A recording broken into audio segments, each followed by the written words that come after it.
Hello and welcome back to the Ascending Crows podcast. Today's episode will feature a realization of energy. Now, energy, also known as qi in traditional Chinese culture, is the energy that pervades all throughout the universe.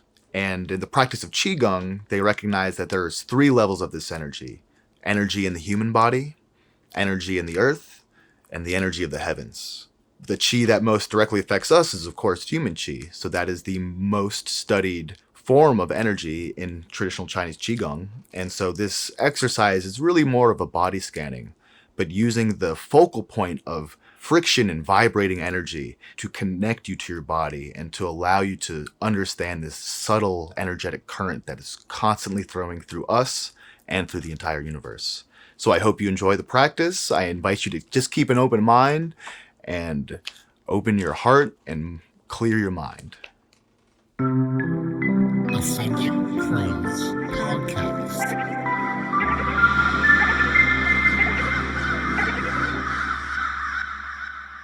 Hey everybody, and welcome to the second episode of the Ascending Crows Podcast.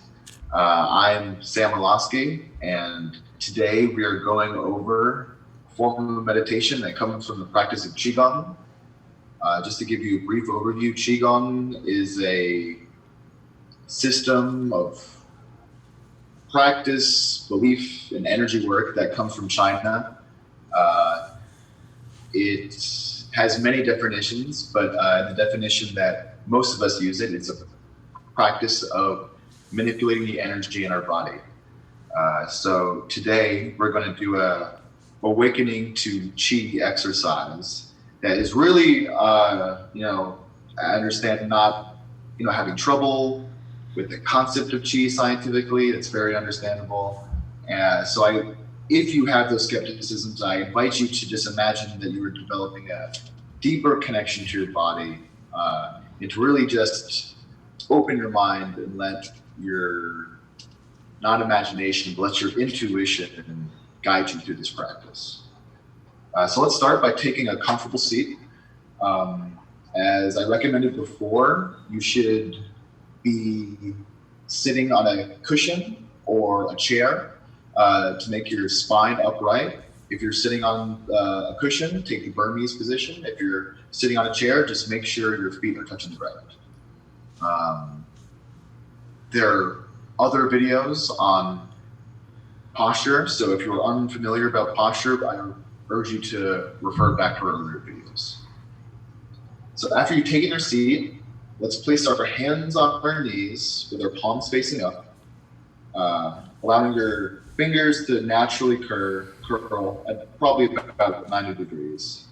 You close your eyes and let's just take 3 deep breaths together. Try to have the breath reach all the way to your abdomen and exhale slowly. More, breathe through the nose, into the chest and into the abdomen. And exhale out slowly. One more deep breath in through the nose, this time slower. Feel the chest rise. Feel your belly expand. Hold for just one moment, and then exhale slowly. At the very end of your breath, if your eyes are closed, open them up again. Now let's take our hands in front of each other, and we're going to take our fingernails and our top knuckles, and we're going to rub them together. Now you actually want to use just a little bit of force. You want to rub your knuckles together a little vigorously. You want to generate heat, and you want to feel this friction developing, this buzzing sensation at your fingertips. So keep doing this movement, breathe deeply, maintain that deep belly breathing. And exhale and focus on your fingertips. Keep going. By doing this, we are stimulating our fingertips and we are awakening the meridians that are these vessels of energy that extend throughout our body. So as we do this, we stimulate the very edge of our nervous system. Keep going, keep breathing deeply. Never stop breathing. Maintain that deep breath. So keep breathing, and keep moving. Imagine this energy building at your fingertips. As you breathe deeper, imagine it building up with heat, and just feel this buzzing sense of electricity. Let's go for just about 20 more seconds. Keep breathing deeply.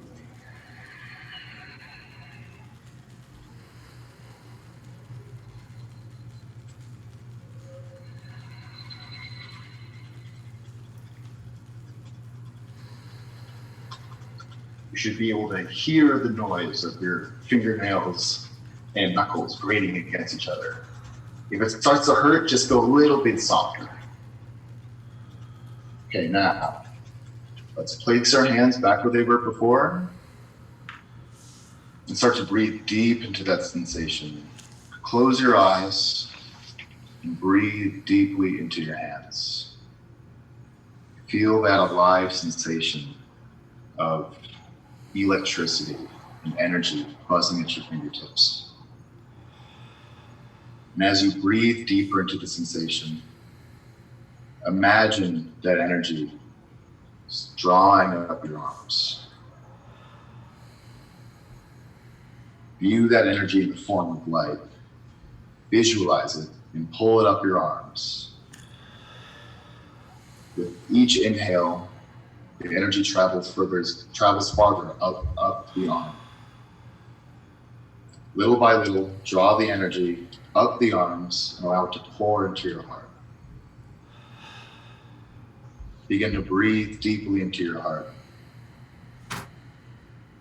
Breathe this sense of warm, vibrating energy into the center of your chest. And let that energy vibrate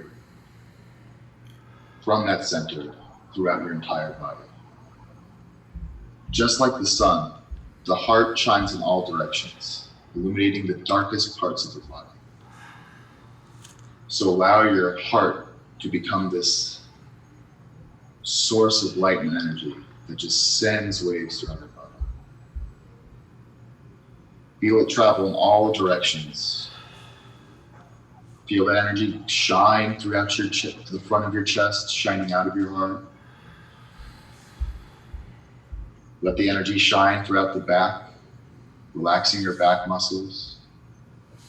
Let it pour down the sides of your body and into your stomach. On our next inhale, imagine that energy rising up to your head, bringing clarity and lightness to your mind. Continue to breathe and let the energy flow back down into your body. Feel it begin to extend back into the limbs. Let it travel down through your stomach and enter your legs and reach all the way to your toe tips. Follow the breath and travel the energy back up through the center of the heart and pour down into your fingertips.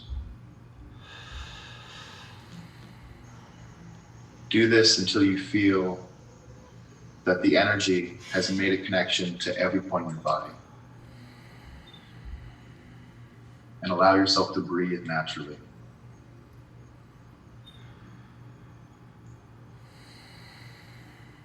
Slowly begin to deepen your breath. Strengthen this connection. Slowly begin to deepen your breath. As your breath becomes slower, deeper, and finer, imagine you are dialing up the intensity of your energy in your body. As you slowly breathe into your body, feel the buzzing sensation become stronger.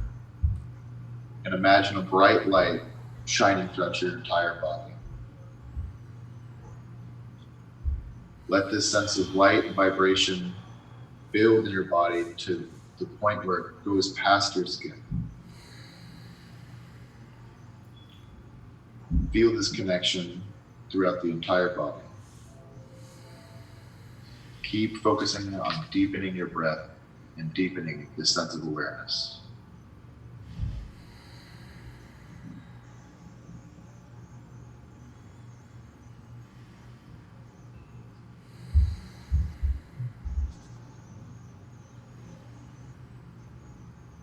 Begin to cool down the body by letting your breath return to the natural rhythm. And focus on your inhalation, making it deeper than your exhalation. Imagine the energy of the body begin to settle back down. And breathe deeply into your lower abdomen.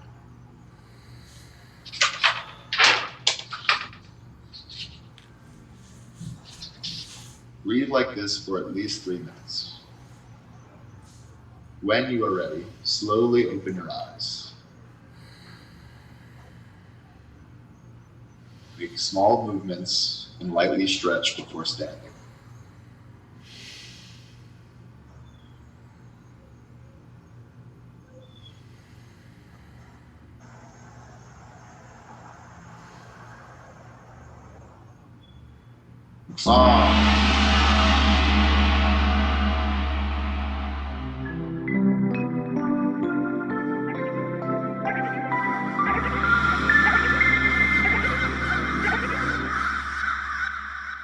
All right, guys. So yeah, we just completed the awakening to energy meditation. That's the best working name I have for that right now.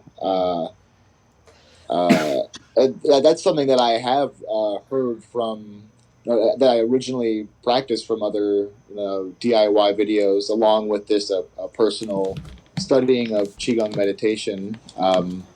But I think I personally just love practices like this that allow you to just connect with your body deeper in a completely unknown way.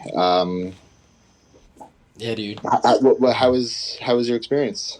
Oh yeah, that from the start, the like sensation in your fingertips thing was really cool. I feel like I was like charging myself up. Yeah. Right. Like with the fingernail rubbing, that was like, it's cool.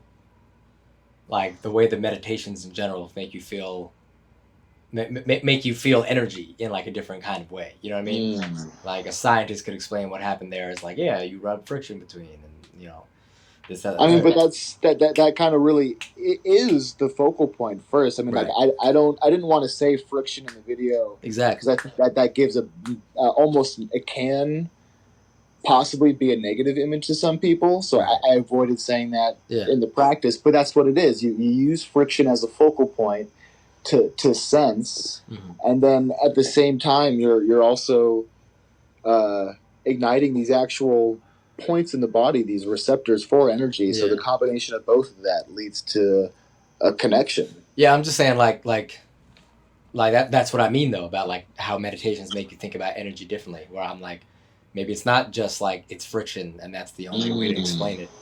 It's there's an energy that comes from it that's maybe more unexplainable. Right. And then I felt like a fucking Super Saiyan. My hands were on fire. That's what it feels like. Yeah, like here I come. Super Saiyan.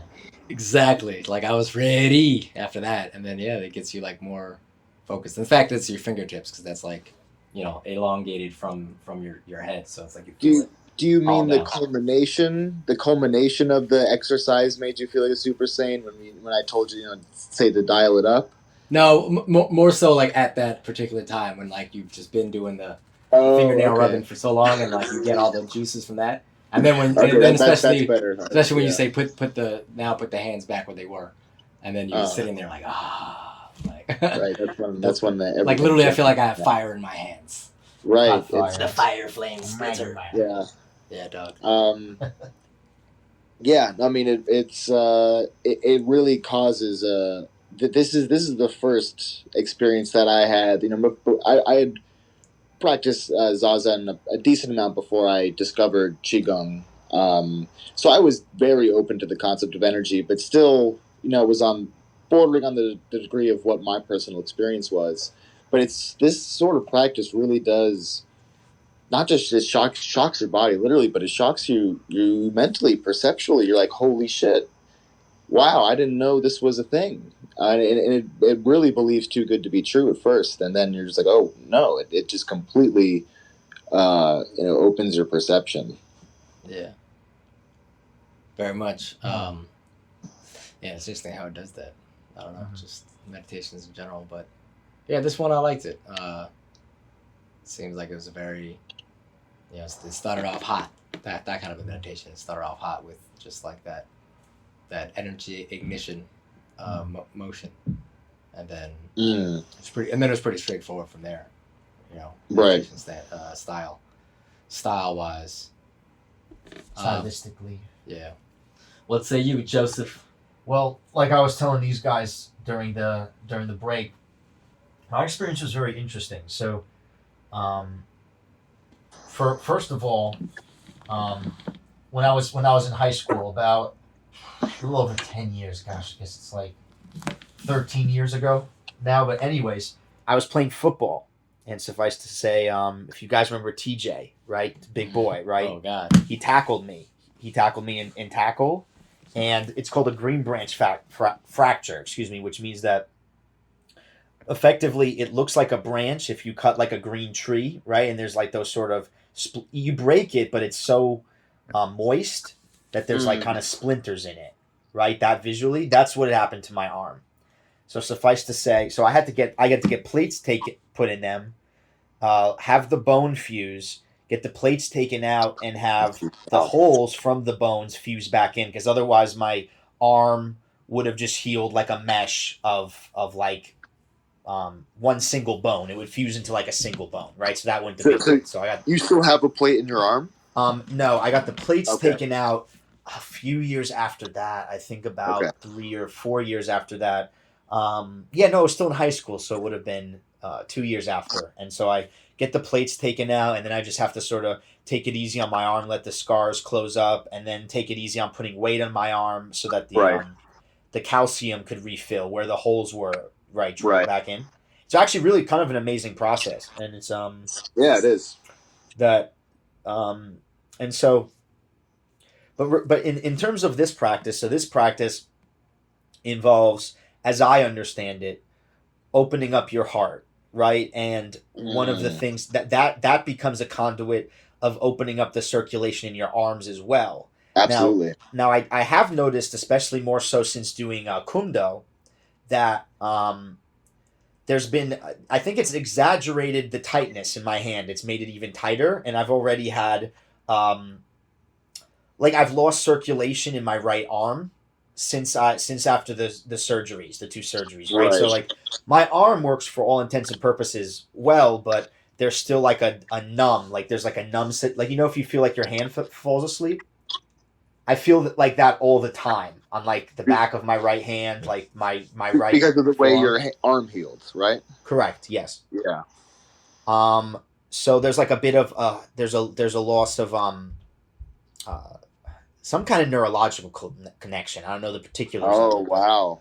Yeah, I think so. So you actually sort of have like a chunk of your nervous system removed from the injury and the surgery procedure. Well, kind of, but yes, but and how it relates to this exercise, this meditation practice is opening up the blood flow. Actually felt really good. Like now it feels like my right arm is a little bit lighter. There's like more blood flowing into it in places that there wasn't before. But on the other hand, if it looks like I kind of fall out of concentration, it's because I'm actually in a lot of pain, because now now I'm hyper focusing on this like serious pain, right, in my arm, but more so my hand, and thinking, how do I get control of this? I have to completely hyper focus on this. I have to accept it. But in that acceptance, although it was working, it was starting to make me a little bit lightheaded, because as you pointed out, I was in pain and I was not breathing enough. Right. So that's when I start to feel lightheaded and realize. Sorry, keep going. Yeah, no. So I kind of endured it in the sense that there's kind of like merit in it, to me anyway, meditating on pain sometimes, but I think this was a time where it was too much. Like I because I really didn't expect it. I don't like consistently have pain in my right arm very much. Right. But when I was doing this, I was right when in getting the blood flow and increasing the blood flow to the right hand and arm. Interesting. Yeah. That kind of just like Right. cut it off for you. Sorry, man, you wanted to say something? Yeah, I was saying that's interesting. That kind of just that cut it off for him and just like and that so it threw you out of the flow. Correct. Damn. Right. Well, I mean, so although we are, connecting to our, body and developing mind-body awareness as exercise, we are, actually manipulating our energetic body. So wherever there's a potential for there to be a blockage or where there needs to be major healing done, it affects that area. And so, we were talking before after the practice, just, whenever, if anyone encounters that, that's why it's such a great thing that it happened, and we can talk about it. Whenever that happens, you go back to relaxation mode. You have to drop that scanning awareness of the body and really just focus on where it's blocked, and you just you place your attention there.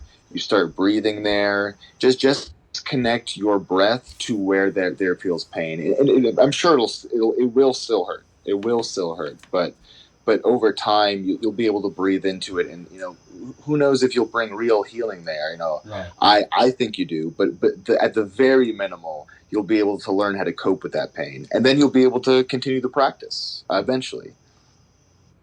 Damn.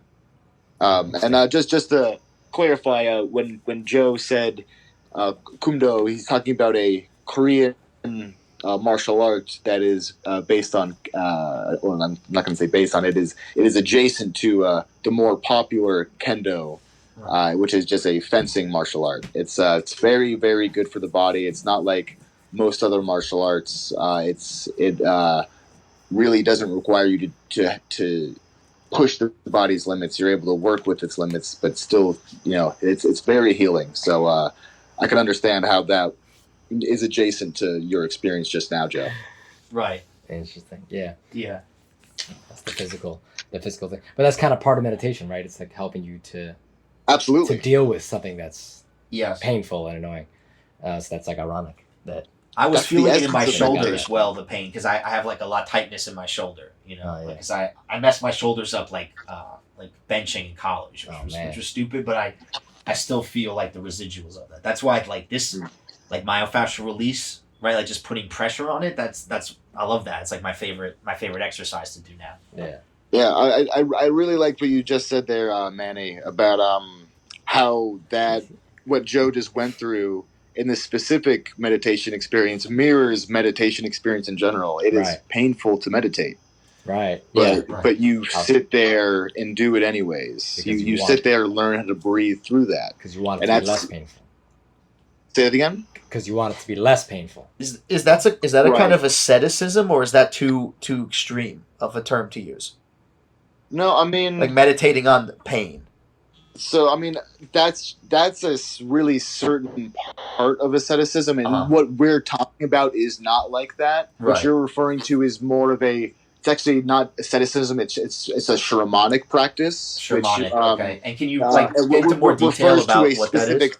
It refers to a specific type of ascetic who undergoes certain trials in order to gain more one-pointed focus, but better trained samadhi. So part of that is self-inflicting pain, but that's not what this is about. This is about understanding your current either physical pain or mental, psychological pain, and stuff that arises just from the practice of sitting, not actually purposely putting your body in pain, but stuff that only comes from the practice of meditation that we have to deal with.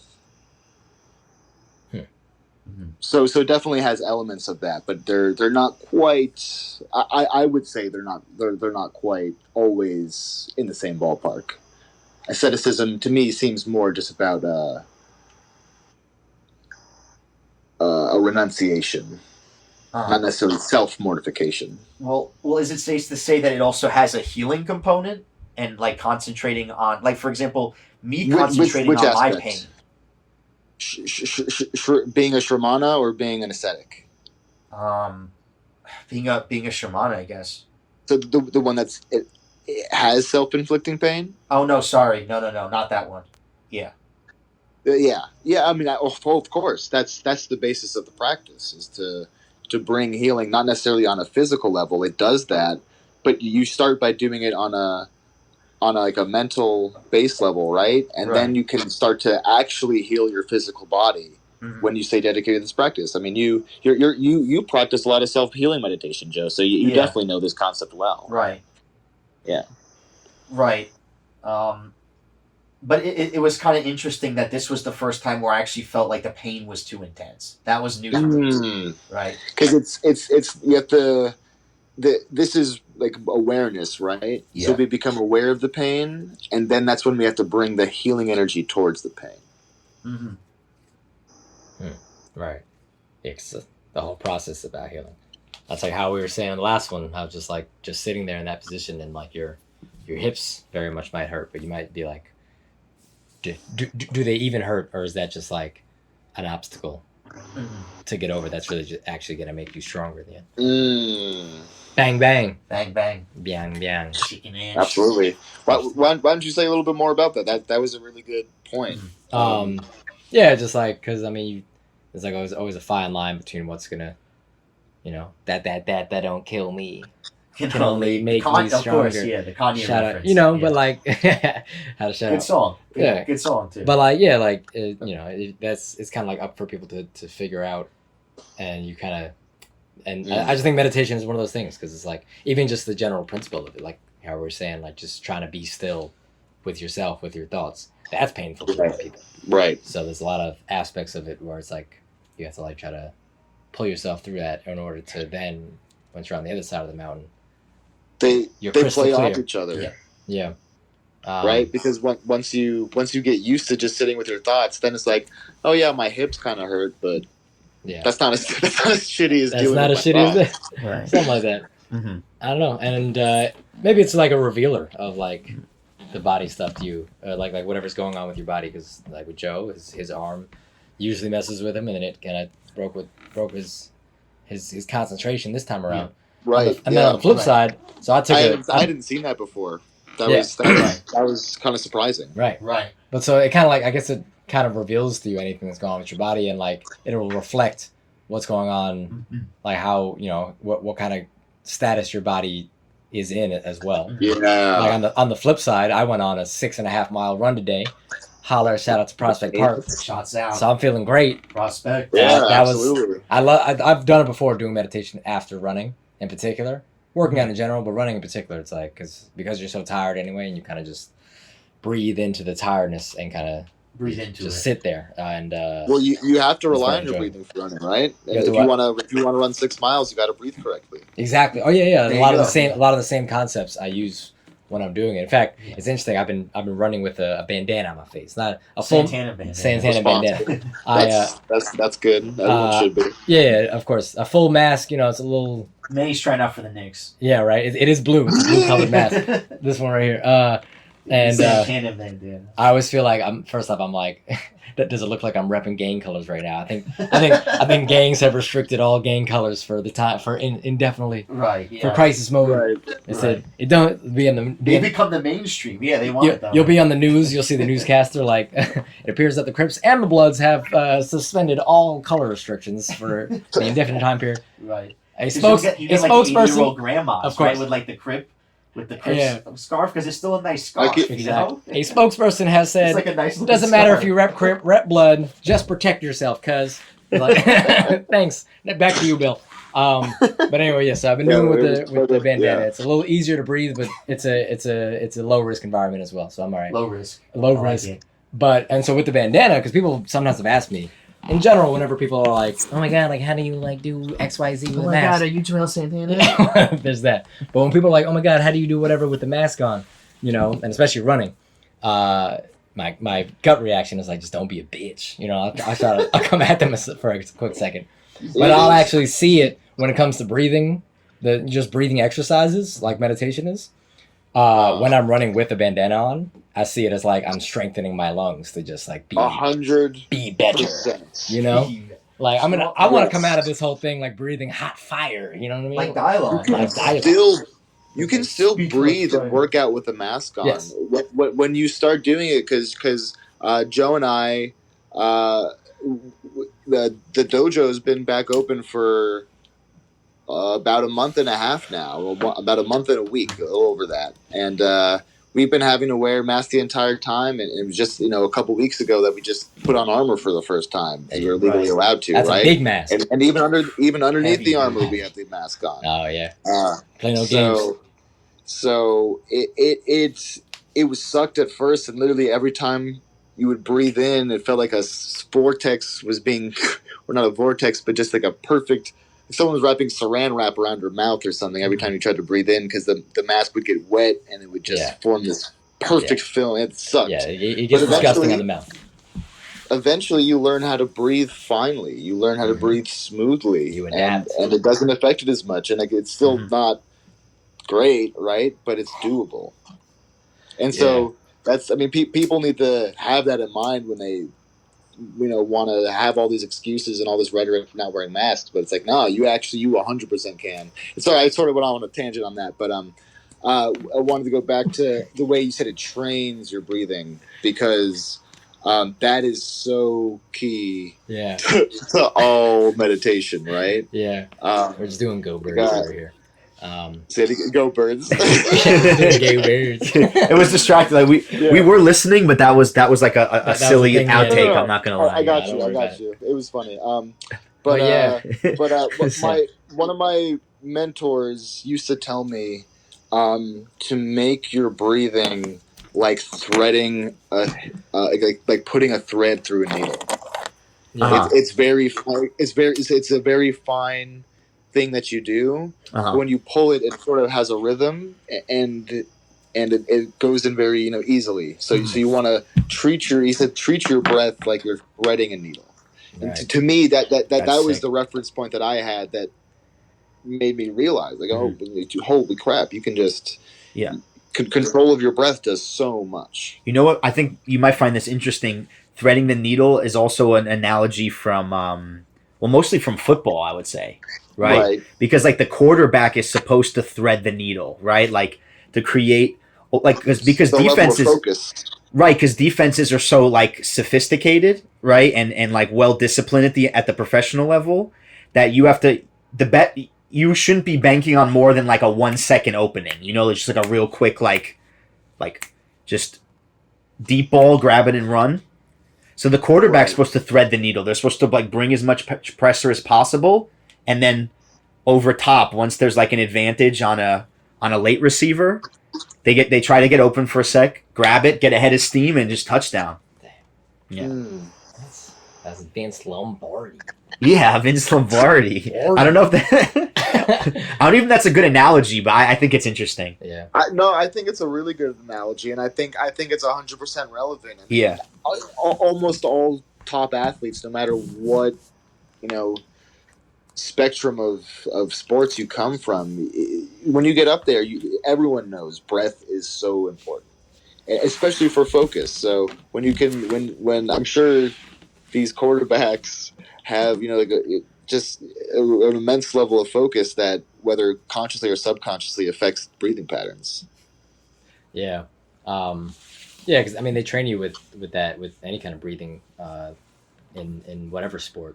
I'm sure like many athletes meditate. I know for a fact LeBron James does. I'm sure Tom Brady does. Oh, of course. Well, he's connected. He's shot. Yeah. Because he there we go. Hey, that's easy. The ink boy. Wait, that's easy. No. They don't even gotta know. It's just payback, so you can't focus. Yeah, I know. It's hard. It's hard, man. Well, this is post. We'll chop it up in post. No, this is absolutely all of this is staying. I don't feel like doing any editing, so fuck that. Exactly. Not even like sound effects. Doesn't matter. It's totally freeform. This is part of the Zen spirit. We keep we don't smooth out the edges. We leave the rough shit on there. That's easy. Yeah, man. That's why I like it's relaxed. Oh yeah. Yeah. Like 30 minutes. Yeah, dude. But yeah, LeBron James definitely meditates. I saw him on Yeah. the Calm Does he? app commercial.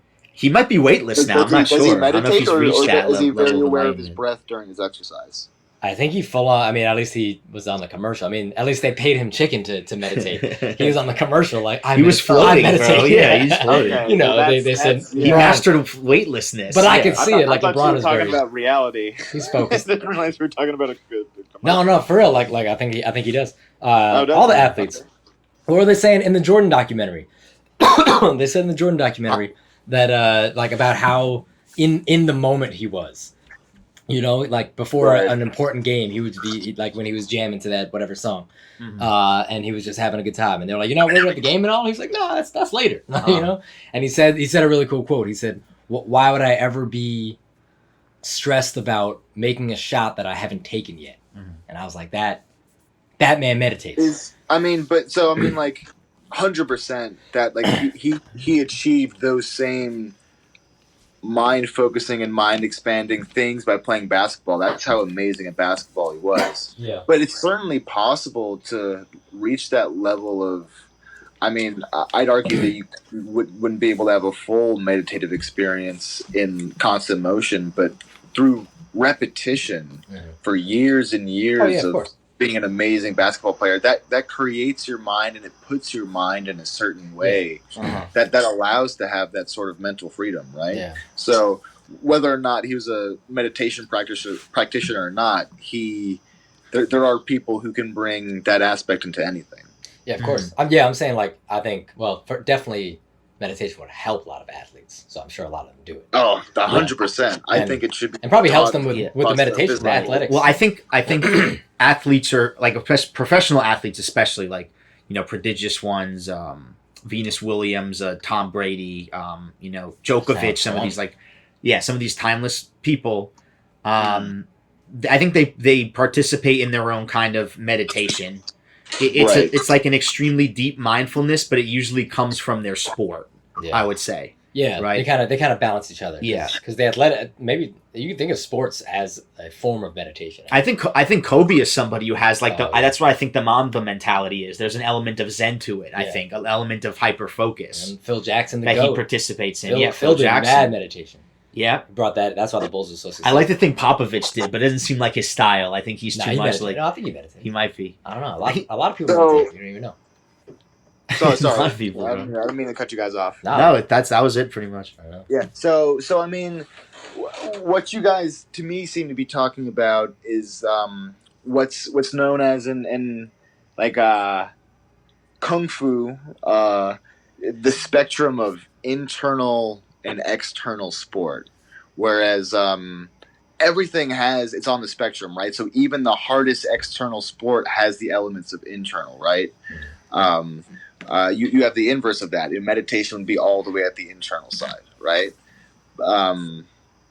But it seems like that there's just this subtle connection through just manipulating your body and paying attention to your body that it doesn't always, but it can, and especially it seems like for the top athletes it does. Mhm. It leads to this level of perception and awareness that I would say isn't quite the same as say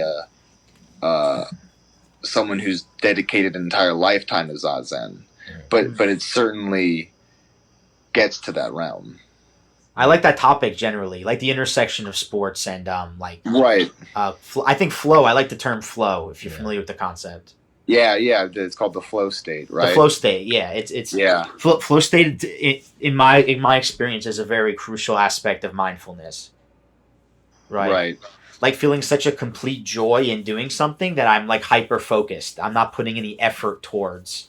And that generally comes from Doing a repetitiveness too, right? Yeah. It's something that you're allowing yourself to sort of get into. People are very competitive. That's what New York's built on, Yeah. Just people competing with each other.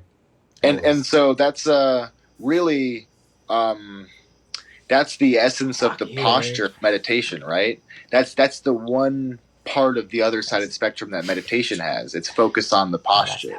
When you focus on the posture, that's like the bare minimum exercise that you're doing, right? You're still holding your chest up and keeping your spine erect, and that uses your back muscles. So that's like Just strengthening. that's the part of sports or the physicality of meditation. Yeah. And why it's so important to do the preliminary exercises and focus on posture. And athletics and meditation are very related. Yeah. And I even heard that a lot of football players, to help their balance, they be doing ballet. Yes. No, that's been. Oh, yeah. that's always Which been is a thing. hilarious to a lot of pitch. them do That's all I'm ballet, saying. yoga. What you say? Yoga too. Yes. Yoga too. Yeah, definitely yoga. Yeah, I've heard like so many, and to me that makes sense for the transition for athletes to pick up like hatha yoga or something like a physical They yoga have to. practice. Yeah. That'll, if these guys fucking do crazy shit to their bodies, right? They need to strengthen. So this is the immediate like, oh no, just we're gonna take care of that. You know what I mean? Like we're gonna just surround that with love instead. Yeah. But yeah, I just want to. That's what they should film. It's just these 6'8" big ass dudes in tutus doing ballet. In terms of let's talk about the meditation posture, right? And so that there's this term in that comes from like a Taoist, like a martial practice. It's called regulating without regulating. And there's 4 levels of this, and I won't get into them. But just at the very first level is regulating the body, right? Yeah. So essentially, just the concept is you move the body in such a way that eventually your mind doesn't even think about it anymore. So that once you get to that point, you start doing it so that you don't. It's not even that. It's regulating without regulating. You start regulating it. You can do it without thinking about it. When you do that for over and over again, you're not even thinking that you're actually doing anything. Yeah.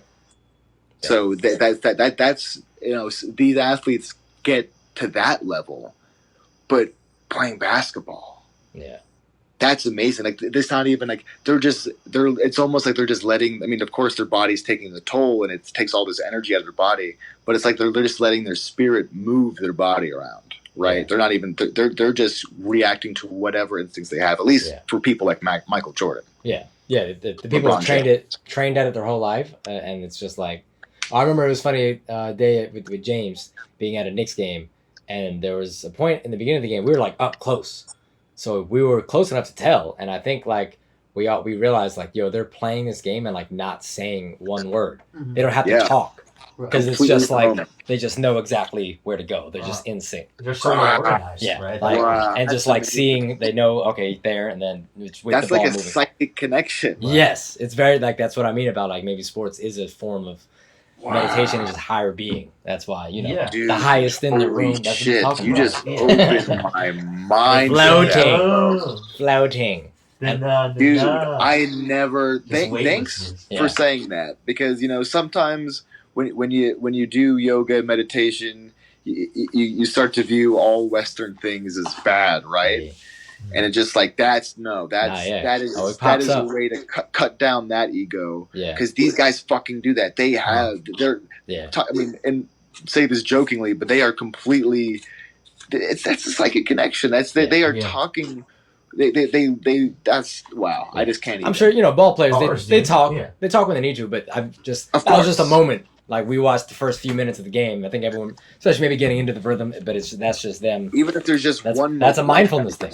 Connecting. Even if there's only one moment where there's an unspoken connection, that's still that profound. They know exactly. And it's not just that. It's like it's probably half the time. Yeah. They're doing some sort of subtle communication, especially at that level. They have to pick up on. Soccer's like that. If you've ever seen like Barcelona or Spain play, they just do quick ball movement, right? Yeah. That's all just like triangle offense, right? Mm-hmm. So what they're really trying to go for, Mexico does this really well. Spain does it really well, but in a different way. They do it tighter and more controlled, right? What these teams are trying to do is they're trying to beat you off the ball, get a quick counterattack from a triangle pass, and have someone get as close as possible to the net and just whip it in. Or get someone near the post and try to tap it in. But regardless, it always comes back to this like triangular manifestation that like visually to me is very interesting. Right. Yeah. The symbolism just in like like the same kind of the triangle, man. Yeah, the It's triangle's an every- important shape, in bro. in every facet. of 180 society. degrees, Three. bro. 3 is a holy number in many traditions. Yes. You know, you It have works in basketball. the Holy Trinity, Father, Mhm. Son, Holy Spirit. Threes. In Buddhism, you have the taking Right. the 3 refuges, which is taking refuge in the Buddha, the Dharma, and the Sangha. Yeah. There, you know, there's and that stuff permeates throughout everything, right? There, sacred geometry is a reference point to not only how, you know, our physical world works, but also to a tool how our inner world works. Mhm. Yeah, dude. That's crazy. I think it's interesting that we just got, we didn't plan this shit at all. We just got on the subject of athleticism in. I mean, it's completely connected to this meditation exercise. That's what I mean, because like that was like the charged up, like I was saying Charged up. with the fingertips, and how that was, it was like this. You like were Super Saiyan. this is a How far charged up Super meditation. Saiyan did you go? This is. I mean, clearly this I'm very is- super saiyan. This is a like really a new age spiritual technique, and I really always had like a judgment of new age stuff, but this one is a way that it initiates you into feeling energy, and What's your what people definition do of is new age, professional out of athletes curiosity? is they over their career Drop they that do down. that same exact thing.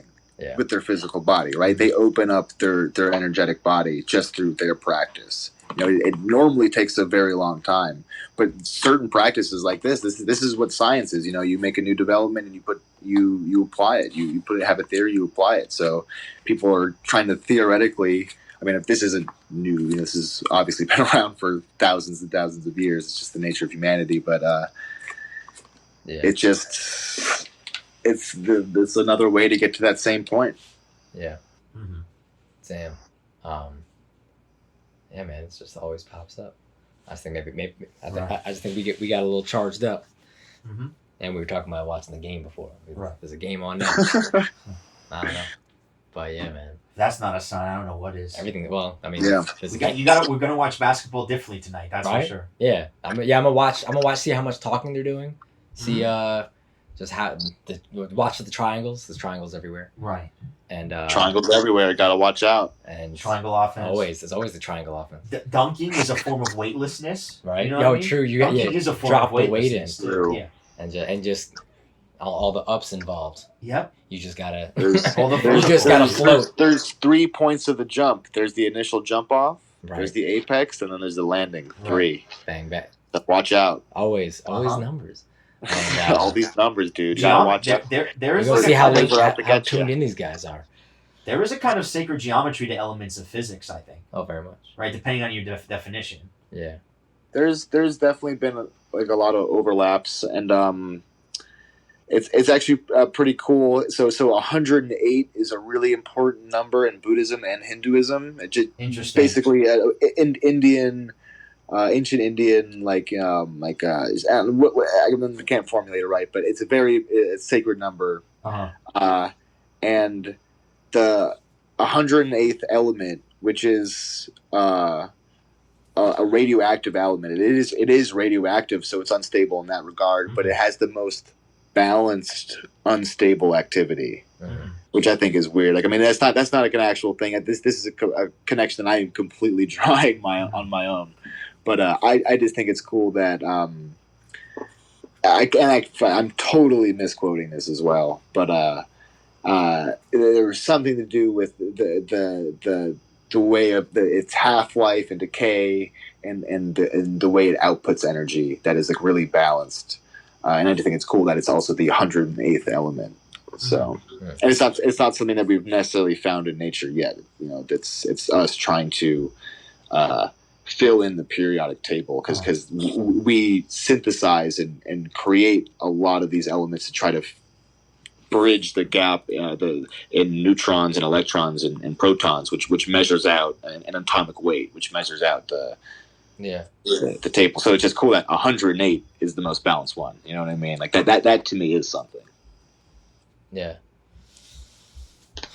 Deezy. Yeah, Deezy boy.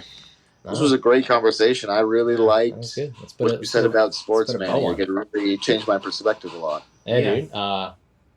Yeah. fucking, that's just, I don't know, something I thought about recently, especially after seeing the Jordan documentary. I like Right. Jumpman. Jumpman. 23. That man's up to something. And I don't know. And like Says I it's said, I went itself, for that long yeah. run today, so maybe that's just like the mindset I was in, and then just the charged up energy from the meditation. I don't know. That's Yeah, just man. what- I It's forget. I don't culmination remember of what all- led us to talking about it, but Uh, it was on the mind, on the brain. But yeah, man, Yeah. That was awesome. easy. yep. Easy boy. Got him.